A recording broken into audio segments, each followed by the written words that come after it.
Hello everyone, मैं मिथुन सिंह स्वागत करता हूं आप सभी का। आशा करता हूं आप सभी बहुत अच्छे होंगे। बात करेंगे पूर्णिया यूनिवर्सिटी के बीएड पार्ट 2 के प्रीवियस ईयर क्वेश्चन पेपर की, यानी कि सेकेंड ईयर के क्वेश्चन पेपर की। पेपर आपका होगा assessment for learning, paper number ये आपका 9 है। 2025 में आपकी परीक्षा संपन्न हुई थी। आगे बढ़े उससे पहले मैं आपको बता दूं, पिछले 5 साल के जितने भी प्रीवियस ईयर क्वेश्चन पेपर हैं, सारे क्वेश्चन पेपर की पीडीएफ आपको 49 रुपये में प्रोवाइड कर दी जाएगी। दूसरी बात, 199 रुपये में आपको सजेशन प्रोवाइड कर दिया जाएगा। अब सजेशन क्या होता है? सजेशन यानी कि वेरी वेरी इंपॉर्टेंट क्वेश्चन, ऐसे सवाल जो एग्जाम में पूछे जाते हैं, आंसर के साथ आपको प्रोवाइड कर दिया जाता है, जिसमें आपका PYQ फ्री ऑफ कॉस्ट आ जाएगा। अब देखिए सजेशन तैयार कैसे होता है। सजेशन देखिए तैयार होता है पिछले 10 साल के PYQ को स्कैन करके। दूसरी बात, आपका जो लेटेस्ट एग्जाम पैटर्न है उसको ध्यान में रखा जाता है। सिलेबस को ध्यान में रखा जाता है, सिलेबस में कौन से टॉपिक हैं उसको ध्यान में रखा जाता है। चौथी और आखिरी बात, मेरा खुद का एक्सपीरियंस, मैंने बीएड एमएड कर रखा है और पिछले 2-3 सालों से तिलका मांझी हो, वीर कुंवर सिंह यूनिवर्सिटी हो, पूर्णिया विश्वविद्यालय, पाटलिपुत्र, पटना विश्वविद्यालय, इन जगहों पे सजेशन देने का मैं काम कर रहा हूं और काफ़ी अच्छी सफलता मुझे मिली है। अगर आप भी सफलता के भागीदार बनना चाहते हैं तो यहाँ से मेरी ईमेल आईडी आप देख लें, yourmithunsingh@gmail.com पे आप मुझे मेल कर लें। इंस्टा पे अगर आप हो, डू फॉलो मी @imithunsingh।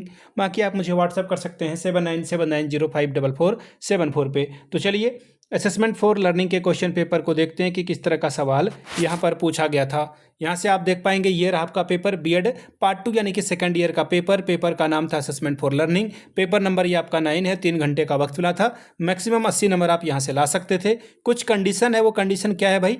5 सवाल के उत्तर आपको यहाँ पे देने और प्रत्येक इकाई से एक सवाल आपको यहाँ पे चयन करना होगा। ठीक है जी। पहला सवाल देखिए क्या है। Explain the concept of measurement and evolution, differentiate between them. मापन और मूल्यांकन के संपर्क को स्पष्ट करें तथा दोनों के अंतर को बताएं। दोनों के बीच में जो अंतर है वो आपको बताना था। अगला सवाल, what are the purposes of assessment, explain. आकलन के क्या उद्देश्य हैं, वर्णन करके बताएं। क्वेश्चन नंबर तीसरा, unit 2, how would you use worksheet, seminar, reports as assessment devices, explain. यानी कि आप वर्कशीट, सेमिनार और रिपोर्ट का उपयोग आकलन के उपकरणों के रूप में कैसे करेंगे, वो वर्णन करें। अगला सवाल है, डिस्कस सेल्फ, पीयर और टीचर असेसमेंट। स्व आकलन यानी कि खुद से आप जो आकलन करोगे, साथी के द्वारा, आपके जो साथी हैं, आपके जो क्लासमेट हैं वो आपका आकलन करेंगे, और फिर शिक्षक के द्वारा जो आकलन किया जाएगा उसके ऊपर चर्चा कीजिए। यूनिट 3 सवाल नंबर 5वां, what do you mean by assessment of cognitive learning, discuss different level of cognitive learning. संज्ञानात्मक अधिगम के आकलन से आपका क्या तात्पर्य है? संज्ञानात्मक अधिगम के विभिन्न स्तरों की चर्चा करें। 6वां सवाल, explain assessment of performance, discuss different tools of for assessment of performance. प्रदर्शन के आकलन को स्पष्ट करें। प्रदर्शन के आकलन के लिए प्रयुक्त उपकरणों की चर्चा करें। चौथा सवाल, question number 7, discuss the guidelines of construction and administration of achievement test. उपलब्धि परीक्षण के निर्माण, प्रशासन से संबंधित दिशा निर्देशों का उल्लेख करें। 8वां सवाल, discuss the impact of entrance test, public examination on teaching and learning.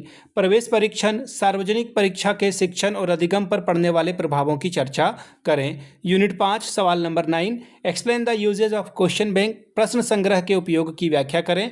10वां सवाल, explain the impact of entrance test, public examination on teaching and learning. शिक्षण और सीखने के ऊपर जो प्रवेश परीक्षा होती है और सार्वजनिक परीक्षा के प्रभाव की व्याख्या कीजिए। तो ये था आपका पूर्णिया विश्वविद्यालय का 2025 का क्वेश्चन पेपर। अगर आपको पिछले 5 साल का PYQ चाहिए तो ये आपको 49 में, अगर सजेशन चाहिए तो 199 में ये आपको प्रोवाइड कर दिया जाएगा। यहाँ से मेरी ईमेल आईडी आप देख लें, yourmithunsingh@gmail.com पे आप मुझे मेल कर सकते हैं। इंस्टा पे अगर आप हो, डू फॉलो मी @imithunsingh। बाकी आप मुझे व्हाट्सअप कर सकते हैं 7979054474 पे।